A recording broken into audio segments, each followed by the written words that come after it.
Hello students. DPP 4 का अपने discussion करेंगे आज आईएमए मॉड्यूल डिस्कशन के अंदर। डीपीपी 4 आपकी जो पूरी है वो प्रिज्म के ऊपर है। तो शुरू करते हैं अपने, जैसे अपन ने पहले 3 डिस्कशन कर दिए हैं, ठीक है। डीपीपी 1 2 3 अपने डिस्कस कर चुके हैं, डीपीपी 4 रे ऑप्टिक्स की डिस्कस कर रहे हैं। तो आओ शुरू करेंगे बिना टाइम खराब किए। देखेंगे पहला क्वेश्चन अपने को क्या देख कह रहे हैं। फर्स्ट क्वेश्चन में अपने को कह रहे हैं कि ray of light incident angle of incidence 60 degree. Angle of incidence यानी आई की वैल्यू क्या दे रखी है, 60 डिग्री दे रखी है, ठीक है। थोड़ा ध्यान से करेंगे क्वेश्चन को। आई की वैल्यू अपने को दे रखी है 60 डिग्री। आगे बढ़ते हैं। Face of prism of angle 30 degree. Angle of prism कितना दिया है, 30 डिग्री दिया है। चलो ये भी ठीक है। आगे बोल रहे हैं emergent ray makes 30 degree with incident ray. Emergent ray makes 30 degree with incident ray. एक बात बताओ, एमरजेंट रे और इंसिडेंट रे के बीच का जो एंगल होता है ना, वो क्या होता है? नॉर्मल के साथ नहीं है, वो डेल्टा होता है। ये कंफ्यूज मत हो जाना, ई नहीं है ये डेल्टा है। एमरजेंट रे और इंसिडेंट रे के बीच का एंगल डेल्टा है। तुम्हें डेफिनेशन लिखवाई हुई है, वो 30 डिग्री है। तो ध्यान रखना, ई नहीं है। ई नॉर्मल के साथ बनता है, ये क्या है, डेल्टा है। चलो आगे बढ़ते हैं। हमसे रिफ्रैक्टिव इंडेक्स पूछा है, तो रिफ्रैक्टिव इंडेक्स के लिए हमें क्या करना पड़ेगा, स्नेल्स लॉ यूज करना पड़ेगा। तो पहले फर्स्ट सरफेस पे चलते हैं, प्रिज्म के पहले सरफेस पे। n1 साइन आई, n2 साइन r1, ये होता है सिंपल लॉ प्रिज्म के लिए। n1 की वैल्यू 1, साइन आई की वैल्यू कितनी, 60, n2 चाहिए, और साइन r1 अपने को नहीं पता, ठीक है।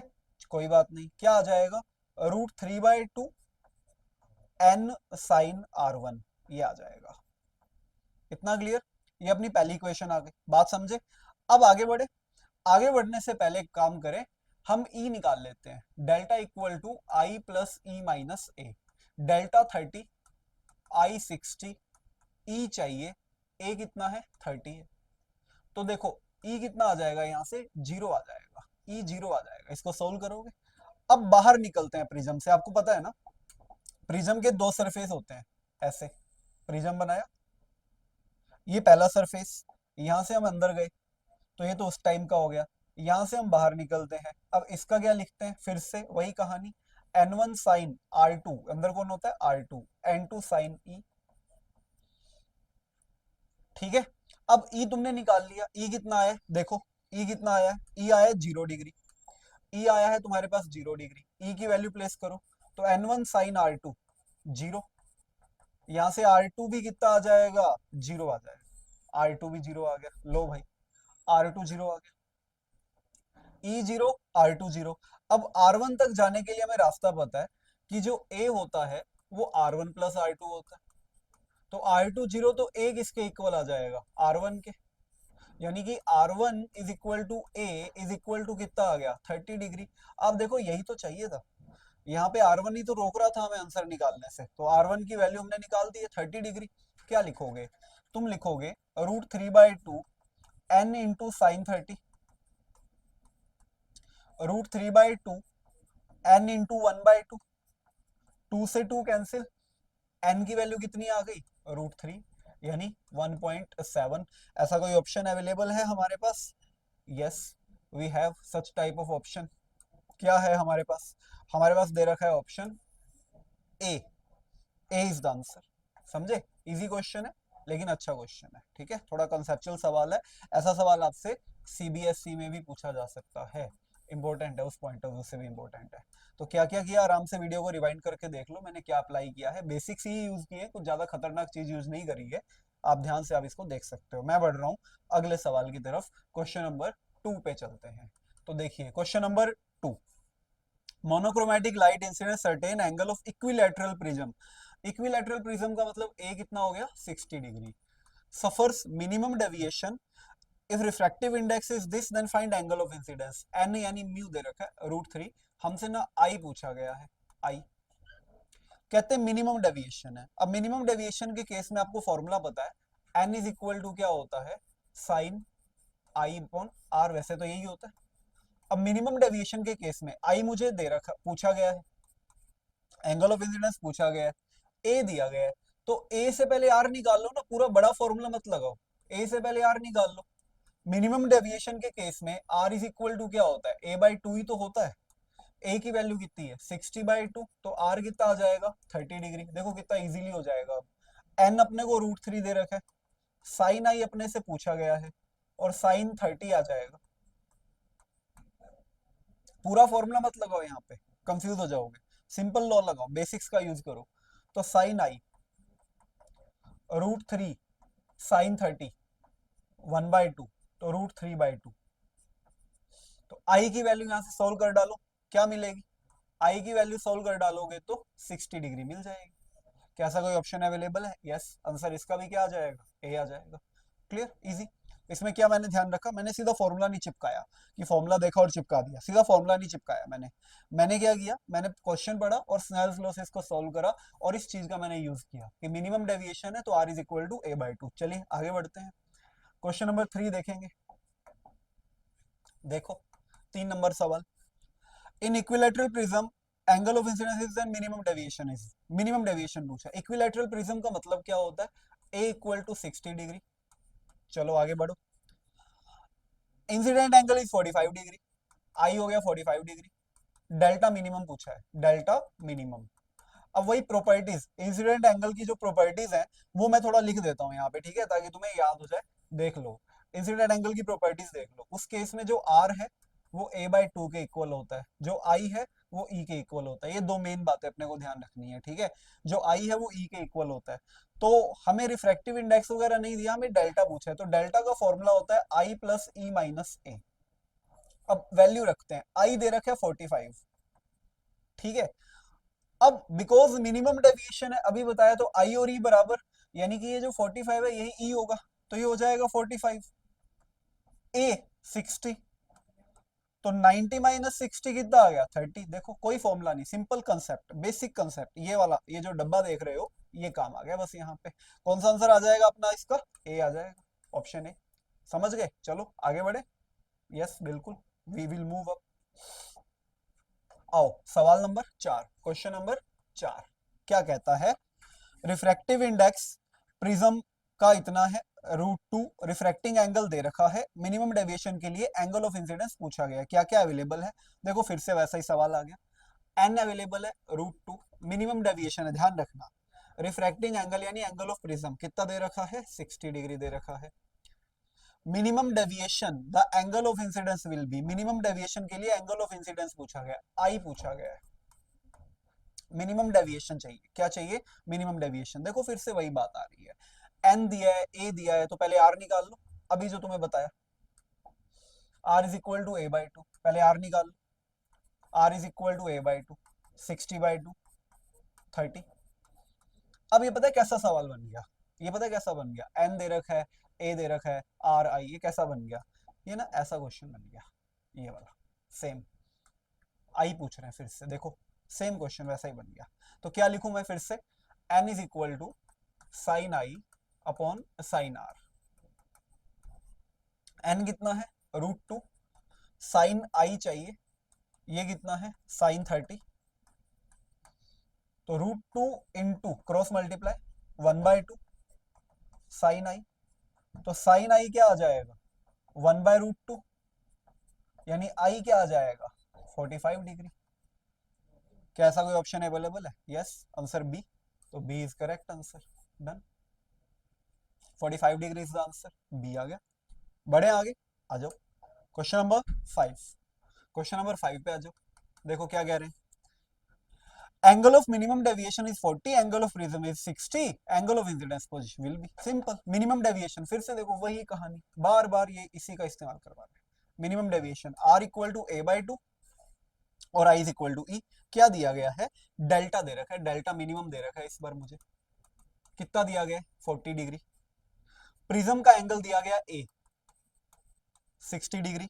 एंगल ऑफ इंसिडेंस, तो delta minimum I plus E minus A, minimum हो चाहे डेल्टा हो, एक ही फॉर्मूला होता है, 40। आई और ई का क्या करें? वही पूछा गया, आई और ई तो बराबर होते हैं, तो आई प्लस आई माइनस 60, 40, 2i माइनस 60, 2i 100, तो आई कितना आ जाएगा? 50 डिग्री। लो भाई खत्म, आई कितना आ गया अपने पास? 50 आ गया। कौन सा ऑप्शन? C option. सेम वही, एक ही कंसेप्ट पे सवाल चल रहे हैं, तो पर सवाल अच्छे हैं, क्वेश्चंस आर गुड, ठीक है, अच्छे सवाल है, तो घबराने की जरूरत नहीं है। अगले क्वेश्चन पे चलते हैं। क्वेश्चन नंबर 6 देखो भाई, angle of prism 60, angle of minimum deviation is this, angle of refraction will be. Angle of prism is 60, यानी कि मुझे ए दिया गया है 60,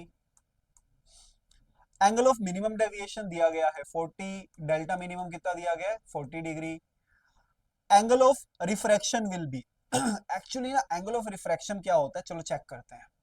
डेल्टा इज इक्वल टू, पहले तो मैं रूल लगा लूं, आई प्लस ई माइनस ए, ठीक है। एक बात बताऊं, इस क्वेश्चन को सॉल्व नहीं करना है, जरूरत ही नहीं है, कंफ्यूजन के लिए दे रखा है। मिनिमम डेविएशन के केस में जो आर होता है क्या होता है, A by two. Minimum deviation के केस में आर क्या होता है, A by two. Angle of refraction तो ए कितना है 60 अपॉन 2, तो क्या आ जाएगा बच्चों 30 डिग्री। लो, इसको सॉल्व ही नहीं करना था, इसको सॉल्व ही नहीं करना था, अपने पास क्या आ जाएगा, सीधा सीधा 30 डिग्री आ जाएगा। सिंपल सवाल है, A is equal to 60 degree, minimum deviation है तो आर तो ए बाई टू ही होता है, खत्म, इतना ही काम। चले आगे, आओ नेक्स्ट देखते हैं। क्वेश्चन नंबर 7 पे आ गए। ये अच्छा सवाल है, ये नीट में भी आया हुआ है जहां तक मुझे याद है, नीट में भी इसको एक बार पूछा गया है। क्वेश्चन समझना क्या कह रहे हैं, कह रहे हैं ray of light passes through an equilateral prism, जो जो दिया गया लिखते जाओ पहले। ए दिया गया 60 डिग्री, रिफ्रैक्टिव इंडेक्स दिया गया 3/2, ठीक है। Angle of incidence is equal to angle of emergence, यानी I is equal to E. ये बोल रहे हैं, जो बोल रहे हैं करते जाओ, ठीक है, जो बोल रहे हैं करते जाओ। फिर देखते हैं क्या होता है। And the latter is equal to 3/4 of angle of prism, latter मतलब बाद वाला, ऊपर वाली लाइन का बाद वाला, मतलब angle of incidence angle of emergence के बराबर है, और जो एंगल ऑफ एमर्जेंस है वो एंगल ऑफ प्रिज्म का 3/4 है, ये मतलब है इसका। Angle of emergence 3/4 of angle of prism, यानी एंगल ऑफ एमर्जेंस ई। अरे आपस में तो बराबर ही हो गए ना, ये 3a/4। जो कह रहे हैं उस इक्वेशन को मैथमेटिकली फॉलो किया मैंने। आई कहते हैं ई के बराबर है, ठीक है, और ई जो है वो ए का 3/4 है, यानी I is equal to E is equal to 3a/4। लो खत्म, सारी वैल्यू रख दो, आ गया आंसर, आ गया। पूछा गया है डेविएशन डेल्टा, आई प्लस ई माइनस ए। लो भाई खेल खत्म करो, आई और ई बराबर है, दोनों ही 3a/4 है, 3a/4, 3a/4 माइनस ए, यानी 3a/2 माइनस ए, यानी a/2, और ए कितना है 60, मतलब मेरा आंसर क्या आएगा 60/2, क्या मिल जाएगा आंसर 30 डिग्री। बस इजी सवाल, क्लियर, क्या आंसर आ गया बी। इजी क्वेश्चन, सिर्फ लैंग्वेज समझी मैंने, या इसका कोई रोल नहीं था, लैंग्वेज समझी मैंने, जो बोला एक्सप्लेन किया, ठीक है। वीडियो को रिवाइंड करके देख लो आराम से, धीरे धीरे देख लो, कोई प्रॉब्लम नहीं है, प्रॉब्लम सॉल्व होनी चाहिए। आओ भाई अगला सवाल देखोगे। क्वेश्चन नंबर 8, सिंपल क्वेश्चन आता है तुम्हें, बहुत इजी, कर भी लिया होगा तुमने सबने आराम से। स्मॉल प्रिज्म है तो delta is equal to mu minus 1 into A, अच्छी तरह आता है हमें ये तो। डेल्टा पूछा गया 1.62 माइनस 1, ए कितना है 4.8 डिग्री, 0.62 4.8 डिग्री।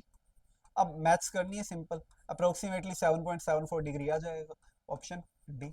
इजी है, हो गया होगा तुमसे, ठीक है। चलो 9th क्वेश्चन देखो, मोनोक्रोमेटिक लाइट है, कह रहे हैं सर्टेन एंगल पे गिरती है, इक्विलैटरल प्रिज्म है, फिर से वही कहानी आ गई। मोनोक्रोमेटिक लाइट है, इक्विलैटरल प्रिज्म है, 60 डिग्री का एंगल है, एंगल ऑफ प्रिज्म दे रखा है, आगे कहते हैं मिनिमम डेविएशन एन दे रखा है √3। क्या पूछ रहे हैं, एंगल ऑफ इंसिडेंस आई पूछ रहे हैं। क्या ये सेम क्वेश्चन जो भी हमने किया, यस सिंपल वही, वापस वही क्वेश्चन आ गया। क्या देखो भाई, मिनिमम डेविएशन के केस की कहानी आप अच्छी तरह से जानते हो, क्या कहानी होती है अभी बताई, फिर से मैं इसको यूज करूंगा। मिनिमम डेविएशन के केस की कहानी होती है are is equal to a/2, यानी आर आ जाएगा 30 डिग्री। इसके बाद हम क्या करते हैं, N equal to sine I by sine R लगा देंगे। ऐसे दो क्वेश्चन हम पहले अभी डिस्कस करके आए हैं, फिर से देख लो। √3 साइन आई पूछा गया है, साइन आर साइन 30, तो साइन आई क्या आ जाएगा √3 इंटू 1/2, तो क्या आ गया साइन आई √3/2, आई कितना आ गया 60 डिग्री। क्या मेरे इससे एंगल ऑफ इंसिडेंस पूछा गया है, हाँ, तो आंसर इज ए। और ये बार बार हम कर रहे हैं सवाल, तीसरी बार आ गया एक सिंगल डीपीपी में यही क्वेश्चन। ठीक है, तो ये समझ गए कैसे किया गया है, इजी है। तो पैटर्न सिंपल भाई, I equal to E, R equal to A by two, N equal to sine I by sine R, इसी का मैं यूज करूँ। ठीक है, चलो आगे अगला question, question number 10। Question number 10 देखोगे भाई। अच्छा, 10 नंबर क्वेश्चन आपके क्लास नोट्स का क्वेश्चन है, तो ये मैं यहाँ सोल्व नहीं कर रहा हूँ। ठीक है, आपके क्लास नोट्स का क्वेश्चन है, एज इट इज क्वेश्चन आपके नोट्स में है, नीट पीवाईक्यू भी है और सीबीएसई के लिए भी इंपॉर्टेंट है।